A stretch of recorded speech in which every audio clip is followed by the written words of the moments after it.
지금으로부터 1500년 전 북왕국 이스라엘, 북이스라엘 호세아 선지자가 호세아라는 책을 썼어요. 이 책을 현재 2024년도를 살아가는 대한민국, 극동에 있는 대한민국의 성도들이 이 문화적 배경을 알지도 못한 채로 호세아라는 책을 읽기는 사실 쉽지 않아요.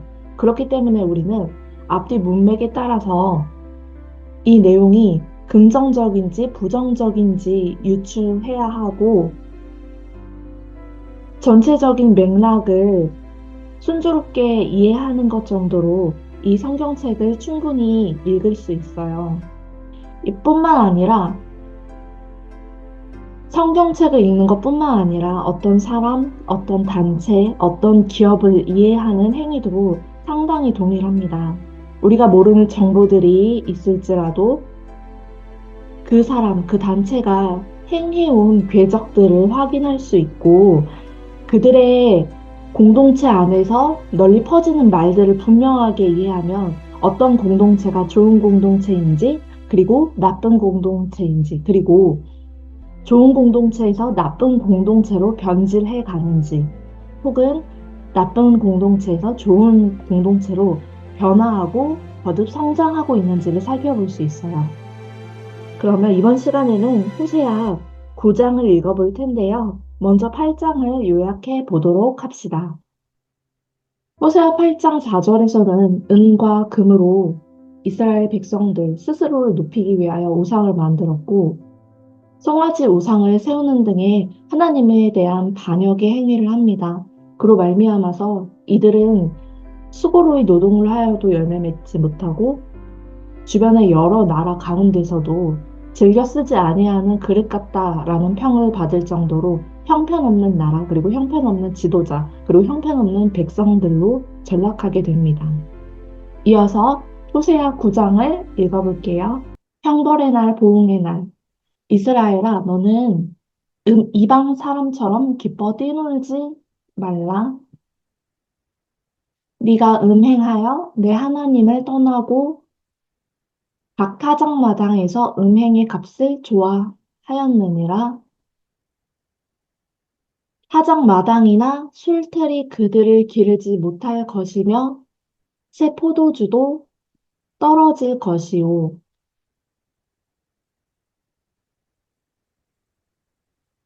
그들은 여호와의 땅에 거주하지 못하며 에브라임은 애굽으로 다시 가고 아수르에서 더러운 것을 먹을 것이니라. 여기서 보니 이스라엘 백성이 하나님을 떠나고 음행과 관련된 내용을 타작마당에서 행했다고 하네요.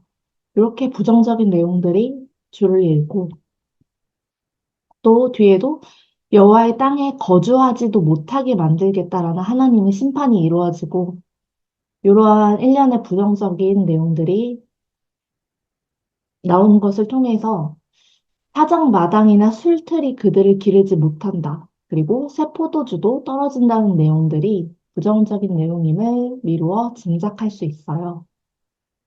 그들은 여호와께 포도주를 부어드리지 못하며 여호와께서 기뻐하시는 바도 되지 못할 것이라. 그들의 재물은 애국하는 자의 떡과 같아서. 여기서 보면 재물이 나옵니다. 재물은 하나님께 드려지는 긍정적인 의미의 재물 하나, 그리고 우상에게 드려지는 더러운 재물 두 번째. 이렇게 두 가지로 나뉘는데요. 여기서 보니 그들의 재물은 어떠한 재물인지 설명이 되어 있죠. 애국하는 자의 떡과 같다. 요 내용은 뒤에 보면 좀 더 구체화된 내용으로 나오는데요. 그것을 먹는 자는 더러워지나니. 네, 먹는 자가 더러워지는 떡은 부정적인 떡이죠. 우상 숭배하는 자들이 갖게 되는 떡. 그래서 그들의 재물, 애국하는 자의 떡은 굉장히 부정적인 내용입니다. 이어서 읽어볼게요. 그들의 떡은 자기의 먹기에만 소용될 뿐이라 여호와의 집에 드릴 것이 아님이니라.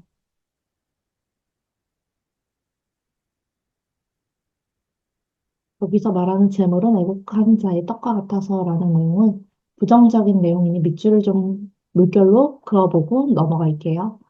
이어서 5절입니다. 너희는 명절날과 여호와의 절기의 날에 무엇을 하겠느냐? 하나님께 혼나는 내용이 뒤에 계속해서 나올 것 같은데요. 읽어보겠습니다. 보라, 그들이 멸망을 피하여 갈지라도 애굽은 그들을 모으고 노은 그들을 장사하리니 그들의 은은 귀한 것이나 찔레가 덮일 것이요 그들의 장막 안에는 가시덩굴이 퍼지리라. 멸망을 피하여서 그들을 장사한다라는 표현에서 이스라엘 백성들이 많이 죽음을 당한다라고 볼 수 있는데 여기서 뭐 노은 저도 무슨 뜻인지 모르는 내용인데요. 보면 노비라는 대상이 그들을 장사한다라는 거는 이스라엘 백성들 그리고 이스라엘 지도자들을 죽이기 위해서 쳐들어오는 대적을 말하는 것으로 우리가 추측해 볼 수 있겠네요. 이어서 7절입니다. 형벌의 날이 이르렀고 보응의 날이 온 것을 이스라엘이 알지라. 선지자가 어리석었고 신에 감동하는 자가 미쳤나니. 여기서 보면 선지자는 하나님의 말씀을 받고 하나님의 말씀에 대해서 이스라엘 백성들보다 먼저 알아서 선포하는 자를 말하겠죠. 선지자. 먼저 알게 된 사람이니까요. 근데 선지자가 어리석었고 신에 감동하는 자. 여기서도 신에 감동하는 자라는 뜻은 성령에 감동하는 자. 하나님을 믿고 하나님의 신에 감동하는 자가 네, 미쳤다고 하네요. 이는 내 죄악이 많고 내 원한이 큼이니라. 왜냐하면 하나님을 온전히 섬기지 않은 이스라엘 백성들의 죄악이 이스라엘 안에 가득 찼으니 이러한 선지자 그리고 신에 감동하는 자도 그 역할을 제대로 감당하지 못하는 것을 알 수 있습니다. 에브라임은 나의 하나님과 함께한 파수꾼이며 선지자는 모든 길에 새 잡는 자의 그물과 같고 그의 하나님의 전에는 원한이 있도다. 선지자는 백성들보다 미리 하나님의 말씀을 받고 알아서 선포해야 하는 자임에도 불구하고 모든 길에 친 새 잡는 자의 그물과도 같다. 그리고 그의 하나님의 전에는 선지자들이 머무는 하나님의 그 예배드린 장소에는 원한이 있도다. 라고 하네요. 그들은 기브아의 시대와 같이 심히 부패한지라. 심히 부패한 때를 기브아의 시대와 같다라고 이야기한 걸로 보아서 기브아의 시대에도 하나님께 대해서 굉장히 선하지 못한 일들을 많이 했던 것 같습니다. 역사는 반복되니까요. 여호와께서 그 악을 기억하시고 그 죄를 벌하시리라. 이스라엘의 죄와 하나님의 심판. 옛적에 내가 이스라엘을 만나기를 광야에서 포도를 만남같이 하였으며 너희 조상들을 보기를 무화과 나무에서 처음 맺힌 첫 열매를 봄같이 하였거늘. 여기 굉장히 좋은 얘기가 옛날이라는 시점으로 언급되고 있어요. 광야에서 달디단 포도를 만남같이 하나님이 이스라엘을 만났다고 하셨고요. 무화과 나무에서 기다리고 기다리던 첫 열매를 봄같이 너희 조상들이 이스라엘 백성들을 내가 보았는데 그들이 이스라엘 백성들이 바알보올에 가서 부끄러운 우상에게 몸을 들임으로 저희가 사랑하는 우상같이 가증하여졌도다.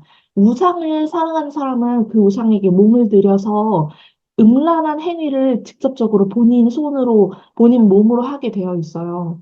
그래서 우리가 기억해야 할 것 중 하나가 우상 숭배는 음행 매춘을 필연적으로 포괄하는 개념입니다.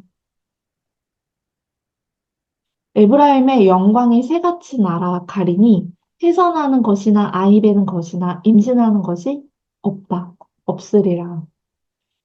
에브라임의 영광, 이스라엘의 영광이 날아가 버렸고 해산하는 것, 임신하는 것은 하나님께서 아이를 선물로 주시는 것은 우리 인간 사회에서 사회 공동체 안에 주시는 선물인데 그것이 없다라고 하는 건 하나님의 직접적인 의지입니다. 우리 사회에서 출산율이 떨어지고 가정에서 열매인 아기를 보지 못하는 것이 인간의 죄악 때문에 하나님의 심판의 결과임을 세상 사람들이 이것들에 대해서 우리가 기독교인들이 얘기하면 돌을 던지겠죠. 너희가 뭐 그런 정도의 신을 믿느냐, 별의별 말들을 하겠지만, 우리 기독교인들은 사실 중심에 생각을 해야 돼요. 그러한 저출산의 문제를 일으킨 장본인이 우리 인간들이고, 우리 인간들의 죄가 십자가에서 속죄되지 않으면, 예수 그리스도의 능력으로 속죄되지 않으면, 그 멸망은 그 방향을 바꾸지 않을 거예요. 이어서 12절입니다. 꼭 그들이 자식을 기를지라도 내가 그 자식을 없이하여 한 사람도 남기지 아니할 것이라. 이거 보세요. 열매인 자식들. 하나님의 기업이라고 성경에서 자식을 표현하는데 한 사람도 남기지 않는데. 내가 그들을 떠나는 때에는 그들에게 화가 미치리로다.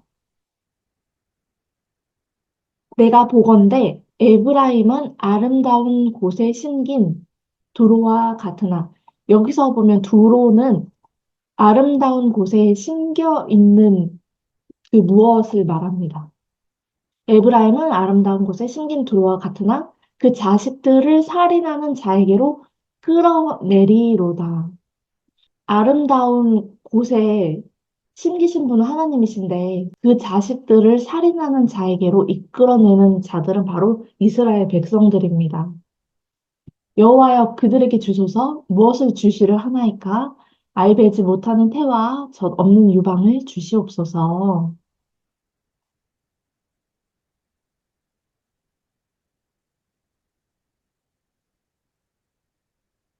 여기서 보면 아이를 배지 못하는 태와 젖 없는 유방을 주시라는 말은 거의 뭐 저주의 말들인데 이런 기도를 하는 자가 누구입니까? 이런 기도를 도대체 누가 하고 있단 말입니까? 이어서 읽어볼게요. 그들의 모든 악이 길갈에 있으므로 내가 거기에서 그들을 미워하였노라. 그들의 행위가 악함으로 내 집에서 그들을 쫓아내고 다시는 사랑하지 아니하리라. 그들의 지도자들은 다 반역한 자니라. 아무래도 이런 기도를 한 자들이 바로 이스라엘 백성들인 것 같습니다. 악을 행했고 그 악한 열매로 말미암아 입술에서 나온다는 말이 본인들의 삶에 본인들이 살고 있는 공동체에 저주를 달라고 저출산을 달라고 아이를 배지도 못하게 해달라고 기도를 하고 있습니다. 이렇게 어리석은 백성들이 또 어디에 있겠습니까?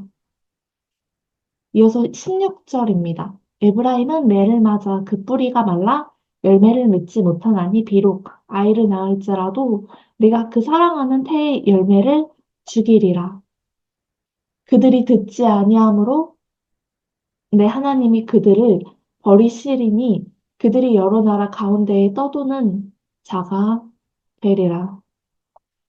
아, 네, 안타깝습니다. 이 공동체는 멸망하여서 여러 나라 가운데 떠도는 자들이 되었습니다.